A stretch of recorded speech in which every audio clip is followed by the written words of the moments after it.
सोपं जीवन आणि उंच विचार हे माणसाला श्रीमंतीचे लक्षणं जाणवतात. असं सुंदर विचाराने दिवसाची सुरुवात छान झालेली आहे. सकाळी सकाळी कपाट आवरायला काढलेलं आहे. इथं बाथरूमजवळ आहे ना कपडे ठेवायचे असतात दररोज, आणि ते इतके जास्त झाले ना दररोज खाली पडायचे.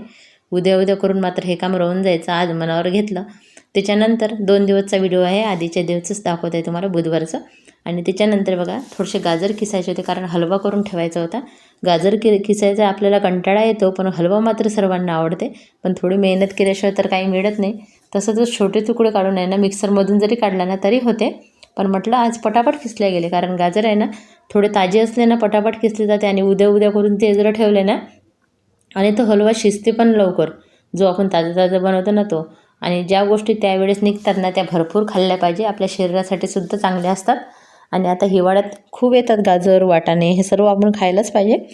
आणि त्याला म्हटलं आता जास्तीत जास्त हलवा, मला आवडते हलवा आणि मुलाला पण माझ्या आवडते, त्याच्यामुळं मग मी करायला बसले होते. त्याच्यानंतर आता तुम्हाला माझे पुढचं काम दाखवते. माझी दिनचर्या अशी असते ना ती तुम्हाला दाखवते. आणि दुसऱ्या दिवशी होता गुरुवार. तुम्हाला सगळ्यांना शुभ गुरुवार, खूप खूप शुभेच्छा. आणि आता बघा मार्गशीर्ष महिन्यातील 4था गुरुवार होता. मी इथे असं सजवलेलं होतं ना, हार वगैरे लावलेले होते. तिथंच एक पाट मांडून घेतला आणि पूजा आज इथे छान पद्धतीने अशी करणार आहे. सर्व तयारी असली ना तर मग पूजा लवकर होते. सर्व साहित्य काढायला मात्र भरपूर एक एक एक एक काढणं सुरू राहते. पंचामृत तयार करून घेतलं.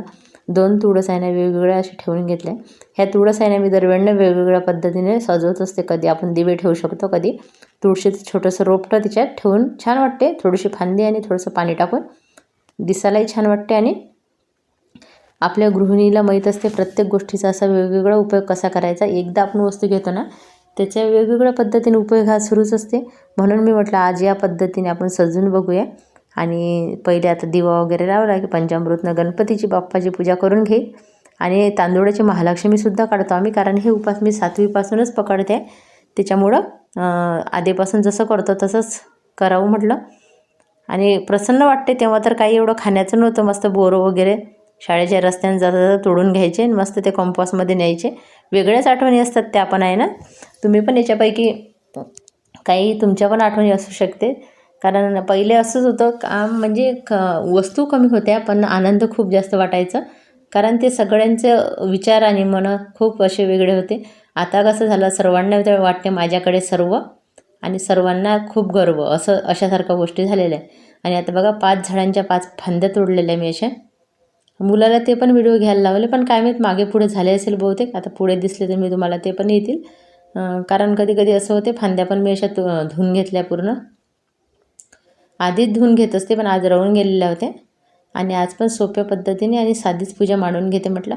पण उद्यापनाची मी घाई केलेली आहे, कारण असं वाटते की पूजा वगैरे झाल्या ना आपल्या सकाळच्याच टाईमला जर उद्यापन झालं ना तर चांगलं राहते. कारण कसं आपण दुपारनंतर उद्यापन केलं ना तर काय होते, स्वयंपाकाची घाई, सर्व घाई एकदम होते. म्हणजे आता जर शांततेत होऊन जाईन म्हटलं, म्हणून म्हटलं थोडासा प्रसाद वगैरे दाखवून देते देवीला आणि उद्यापन करून घेते.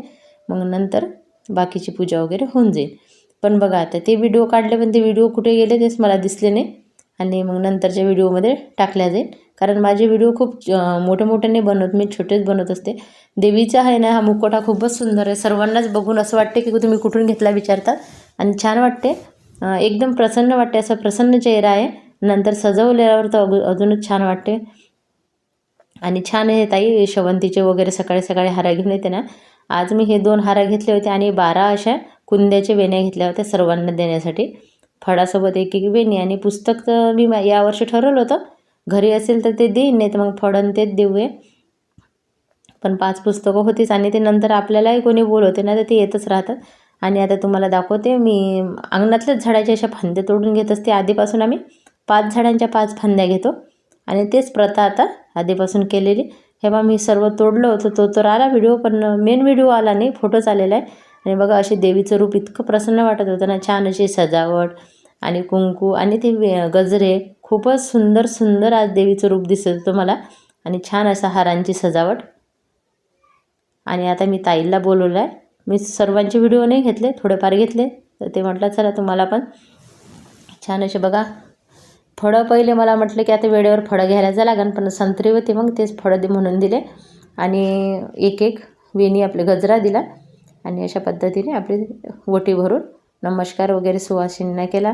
आणि अशा सोप्या पद्धतीने साध्या पद्धतीने मी देवाची पूजा वगैरे करत असते नेहमीच. आणि देव प्रसन्नसुद्धा होते. देवाला काय भक्ती पाहिजे असते आणि आपले विचार आणि मन चांगलं असलं ना तर देव प्रसन्न होतेच. आणि बघा दुसऱ्या ताईसुद्धा आल्या. अशा 5 जणीला बोलून घेतलं. नंतर मला ताईकडे जायचं होतं. ताईनं पण खूप सुंदर अशी पूजा मांडली होती. पण झालं काय नंतर ती पूजा मात्र आलीच नाही याच्यात. त्याच्यामुळं आता तुम्हाला पुढचं दाखवते. या पद्धतीने सुरू होतं आणि मध्ये थोड्या आई आलेल्या आणि आईला माहीत नसते. आई म्हणते झाला का गं तुझं व्हिडिओ काढणं. तर मग त्याच्यानंतर दुसऱ्या त्या काकू आल्या होत्या. त्यांना पण हळदी कुंकू मी देऊन दिलेलं आहे या पद्धतीने. आणि सकाळी सकाळी हे सर्व झालं ना खूप असं प्रसन्न वाटत होतं. सर्व म्हणे छान दिसते देवी आणि देवीची पूजा. ताईंनीसुद्धा खूप सुंदर अशी पूजा मांडली होती. महालक्ष्मी माता की जय. तुम्हाला कसं वाटलं आजचं पूजा नक्की सांगा ना. आवडलं ना तर चॅनलला एक लाईक सबस्क्राईब नक्की करा. आणि तुमचे मनापासून खूप खूप धन्यवाद सर्वांचे.